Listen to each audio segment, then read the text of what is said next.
It's been fascinating to watch what's happening to this reporter, Dasha Burns at NBC. I never knew her when I was there. But she comes out and explains what happened when she sat with him. Didn't reflect particularly well on him, but it was factual. She was, as a reporter, telling us what the circumstances were like around the interview. And when she sat with him, he had to use closed captions. Her questions had to be translated onto a computer screen where they would pop up so he could read them as opposed to process them auditorily. Here she is talking about that in Soundbite 7. The screen that he was looking at was transcribing my questions so he could read them in real time. Because of that auditory processing issue, he has a hard time understanding what people are saying. Once he can read it, though, he can understand. But I'll say even those small moments, as you know, Peter, behind the scenes, when you're having some of that small talk before an interview, during some of those conversations before the closed captioning was rolling, it wasn't clear that he could understand what we were saying.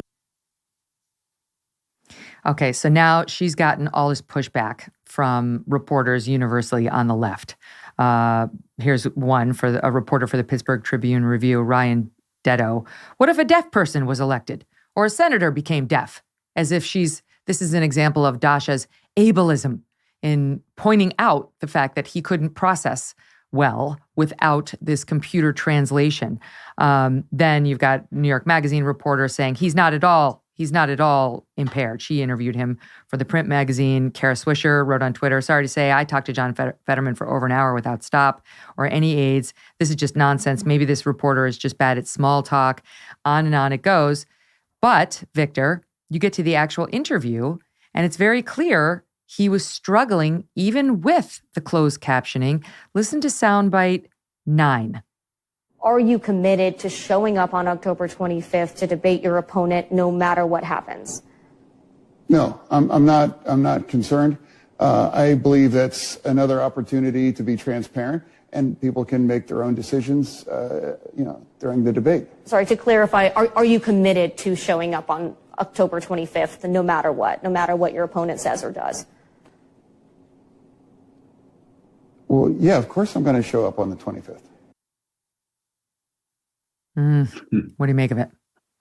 I don't understand their analogies. If you vote for somebody that has an incapacity, such as Mayor the New York Patterson, I think was blind, you know that, and you factor that in. But he wants it both ways. He says he's not impaired at all. So then all of a sudden, when he gets into the public realm and people wonder if he's going to be in a caucus, he'll be able to understand things, or the give and take in a heated Senate exchange where you can't have captioning. Then all of a sudden he says he needs captions. So he says he's not disabled, but he is disabled. If he's disabled, then the voters can, make the necessary adjustments. They can adjudicate whether that's something they should think about. But when you deny it and you say you're perfectly fine, which he's done for most of the campaign, and then all of a sudden you need an aid, and then somebody comes back and says you're trashing disabled people, it's incoherent. And remember, this is the same left that told us that Donald Trump was in need of an intervention, that he was so non-compos mentis. I remember Rod Rosenstein was going to wear a wire with Andrew McCabe to show the cabinet that he needed a 25th Amendment intervention. We had a Yale psychiatrist, I think her name was Bandy Lee, that went before Congress, and they just lauded her, and she said that there needed to be an intervention with a straitjacket because Trump was not coherent. We had Mark Milley saying, that at some point this erratic and not sane president might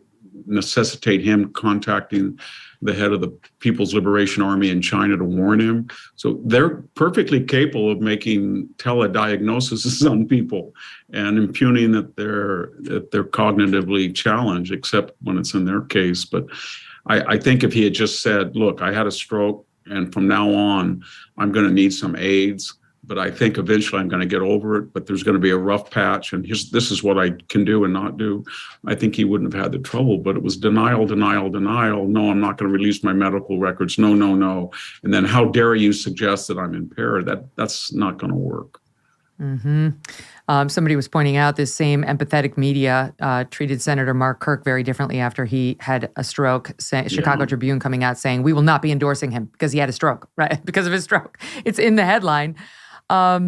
when you watch this interview with Fetterman, I have to tell you, just as a layperson and I'm not a doctor, I'm concerned. I've been watching him repeatedly on the campaign trail and the highlights, and he constantly, it's not just about the auditory processing. He constantly messes up his words. He can't say the words properly. He doesn't seem to have an understanding of where the conversation has gone. We showed a clip of him on Chris Hayes, completely misunderstanding, garbling his answer entirely, even after he understood the question. His answer made no sense.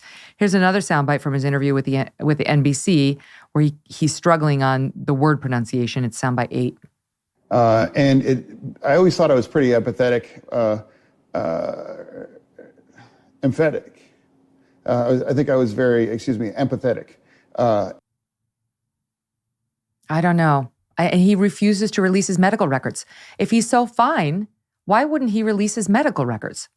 Well, we know why. He's had AFib, he's got heart issues, he's had high blood pressure, he's had a stroke, he's cognitively impaired, and he's not going to release those medical records because any neurologist would be honest and say that he's got cognitive issues that make communication difficult.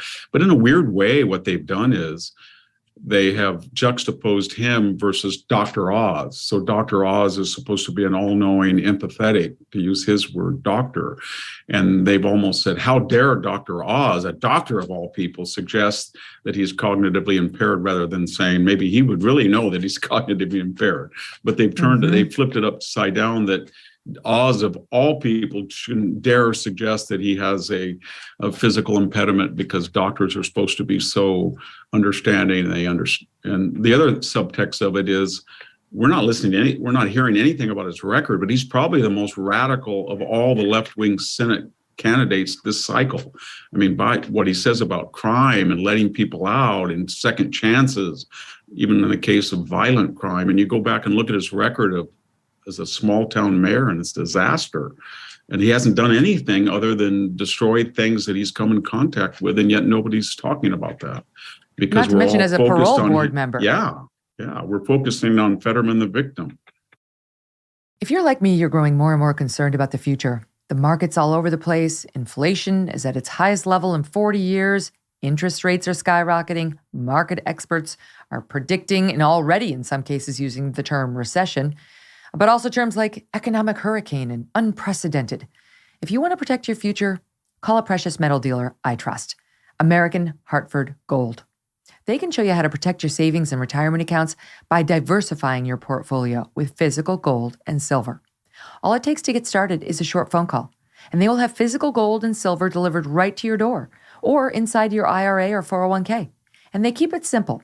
They're the highest rated firm in the country with an A+ rating from the Better Business Bureau and thousands of satisfied clients. And as an exclusive offer for my fans, if you call them right now, they'll give you up to $1,500 of free silver and a free safe on qualifying orders. So don't wait, call now. It's 866-518-2955. Call 866-518-2955 or just text my name, Megyn, to 65532. Again, call 866-518-2955 or text MEGYN to 65532. Hey, thanks so much for watching. If you like what you just saw, hit the subscribe button for more clips and full episodes.